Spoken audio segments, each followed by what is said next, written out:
Welcome to about world YouTube channel. আজকের ভিডিওতে আমরা গাজীপুর সম্পর্কে জানব।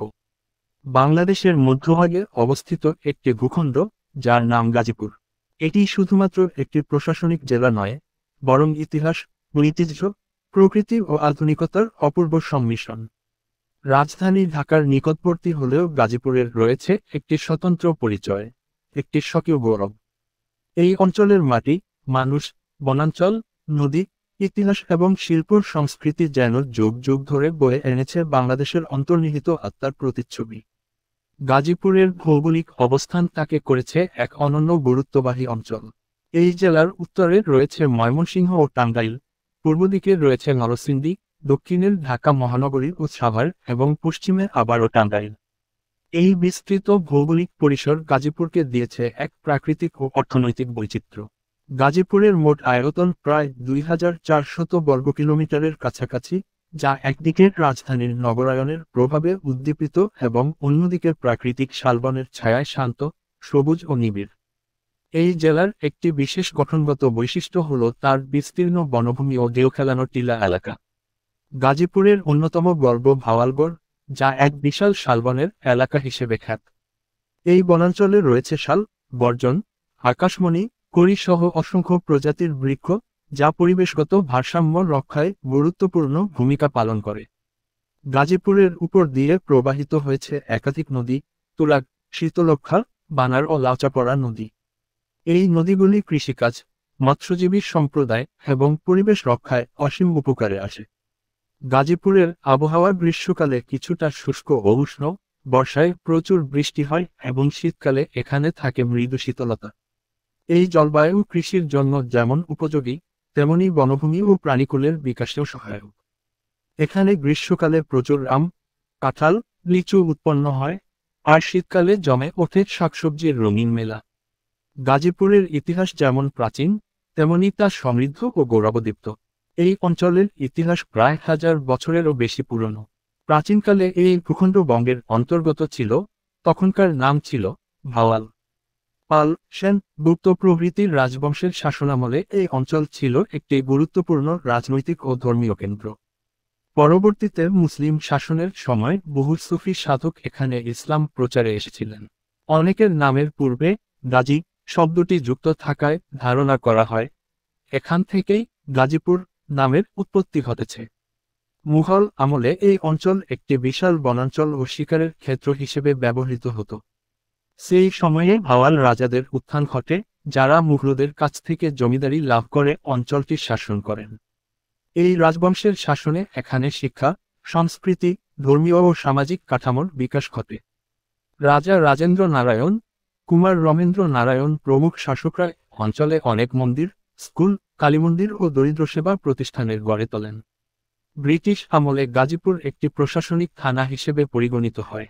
ব্রিটিশরা এখানে বনজ সম্পদ আহরণ ও যোগাযোগ ব্যবস্থা গড়ে তোলায় উৎসাহী ছিল। সেই সময়ে এখানে রেল লাইন, পাকা রাস্তা, বনবিভাগের দপ্তর এবং নানা দাপ্তরিক অবকাঠামো তৈরি হয়। গাজীপুরবাসী ভাষা আন্দোলন ও স্বাধিকার আন্দোলনে গুরুত্বপূর্ণ ভূমিকা রাখে। ৭১-এর মহান মুক্তিযুদ্ধেও গাজীপুর একটি গুরুত্বপূর্ণ যুদ্ধক্ষেত্র হিসেবে বিবেচিত। কাপাসিয়া, কালিয়াকৈর, টঙ্গী, কালীগঞ্জ এর সমস্ত এলাকায় অসংখ্য সম্মুখ সমর সংঘটিত হয়। গাজীপুর জেলার বহু সন্তান দেশমাতৃকার স্বাধীনতার জন্য প্রাণ দিয়েছেন। স্বাধীনতার পর গাজীপুর এক নতুন গতিতে এগিয়ে যেতে শুরু করে।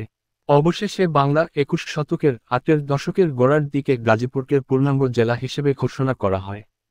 সেই থেকে আজ পর্যন্ত গাজীপুর বাংলাদেশের অন্যতম গুরুত্বপূর্ণ জেলা হিসেবে পরিচিতি লাভ করেছে। গাজীপুরের জনজীবনও বহুবর্ণীল। এখানে শহর ও গ্রাম মিলেমিশে এক অপূর্ব সমাজ সংস্কৃতি গড়ে উঠেছে। গ্রামীণ এলাকাগুলোতে কৃষিকাজ এখনও প্রধান পেশা, তবে শিল্পাঞ্চল ঘিরে গড়ে উঠেছে এক বিশাল শ্রমজীবী জনগোষ্ঠী। গাজীপুরে মুসলিম সংখ্যাগরিষ্ঠ হলেও এখানে হিন্দু, খ্রিস্টান ও অন্যান্য সম্প্রদায়ের মানুষও সম্প্রীতির সঙ্গে বসবাস করে। ধর্মীয় উৎসব, সামাজিক আচার অনুষ্ঠান ও লোকজ সংস্কৃতি মিলেমিশে এক প্রাণবন্ত জনজীবনের চিত্র আঁকে। শিক্ষা খাতে গাজীপুর বিশেষভাবে এগিয়ে। এখানে রয়েছে বঙ্গবন্ধু শেখ মুজিবুর রহমান কৃষি বিশ্ববিদ্যালয়, Islami university of technology, Gazipur cantonment public school ও college, Tongi college, Kapasia college সহ বহু সরকারি ও বেসরকারি শিক্ষা প্রতিষ্ঠান।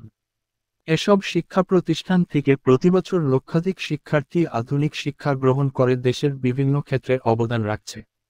গাজীপুর বর্তমানে বাংলাদেশের অন্যতম শিল্পনগরীতে পরিণত হয়েছে। এখানে গড়ে উঠেছে অগণিত পোশাক শিল্প, বস্ত্রকল, খাদ্যপণ্য প্রস্তুতকারক প্রতিষ্ঠানের, ওষুধ কোম্পানি, চামড়াজাত দ্রব্য প্রস্তুতকারী প্রতিষ্ঠানের এবং বৈদ্যুতিক যন্ত্রপাতির কারখানা। গাজীপুর জেলার টঙ্গী, চান্দনা, ভোগড়া, কাশিমপুর, কৌড়াই এলাকাগুলোতে প্রতিদিন লক্ষ লক্ষ শ্রমিক কাজ করে। এই জেলার পোশাক শিল্প বাংলাদেশকে বৈদেশিক মুদ্রা অর্জনে সহায়তা করছে। কৃষিকাজ এখানেও একটি বড় অর্থনৈতিক খাত। ধান, গম, ভুট্টা, সবজি, ফলমূল, ফুল ও মাছ চাষ এই জেলার অর্থনীতিকে সমৃদ্ধ করছে। শীতকালে এখানকার বাজারে শাকসবজির সরবরাহ থাকে অতুলনীয়। এটির সঙ্গে মুরগি ও গরু পালন, হাঁস মুরগির খামার এবং কৃষিভিত্তিক শিল্প গড়ে ওঠার কারণে এখানকার গ্রামীণ অর্থনীতিতে এক নতুন গতিশীলতা এসেছে। গাজীপুরে রয়েছে একাধিক দর্শনীয় স্থান, যা স্থানীয় ও বিদেশি পর্যটকদের আকর্ষণ করে। ভাওয়াল জাতীয় উদ্যানের শালবন, বনভূমি ও প্রকৃতির নিসর্গ মুগ্ধ করে যে কাউকে।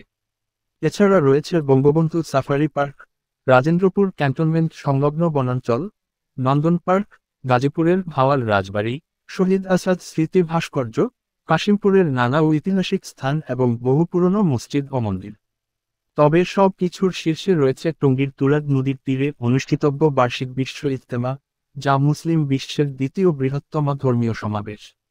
এখানে লক্ষ লক্ষ মুসলমান একত্রিত হন, প্রার্থনা করেন, একে অপরের সঙ্গে সাক্ষাৎ করেন এবং একটি বৃহত্তর ইসলামী ভ্রাতৃত্বের বন্ধনে আবদ্ধ হন। এই জেলাটি যেন ইতিহাস, প্রাকৃতিক সম্পদ, শিল্পায়ন, জনশক্তি ও সংস্কৃতির এক সমন্বিত প্রতিমূর্তি। রাজধানীর সান্নিধ্যে থাকা সত্ত্বেও গাজীপুর নিজেকে গড়ে তুলেছে একটি পূর্ণাঙ্গ, স্বয়ংসম্পূর্ণ ও সম্ভাবনাময় জেলায়। এর মাটি যেমন ফলপ্রসূ, মানুষ তেমনি পরিশ্রমী। এখানে যেমন রয়েছে বন, নদী, কৃষিজমি, তেমনি রয়েছে শিল্পকল, প্রযুক্তি, শিক্ষা ও আধুনিকতার স্পর্শ। এই সমৃদ্ধ ভূমি শুধু আজকের বাংলাদেশ নয়, আগামীর বাংলাদেশ নির্মাণেও পালন করবে মুখ্য ভূমিকা। তাই বলা যায়, গাজীপুর হল ইতিহাস ও ভবিষ্যতের এক অনুপম সেতুবন্ধন। ধন্যবাদ সময় নিয়ে ভিডিওটি দেখার জন্য। লাইক, কমেন্ট, সাবস্ক্রাইব করতে ভুলবেন না।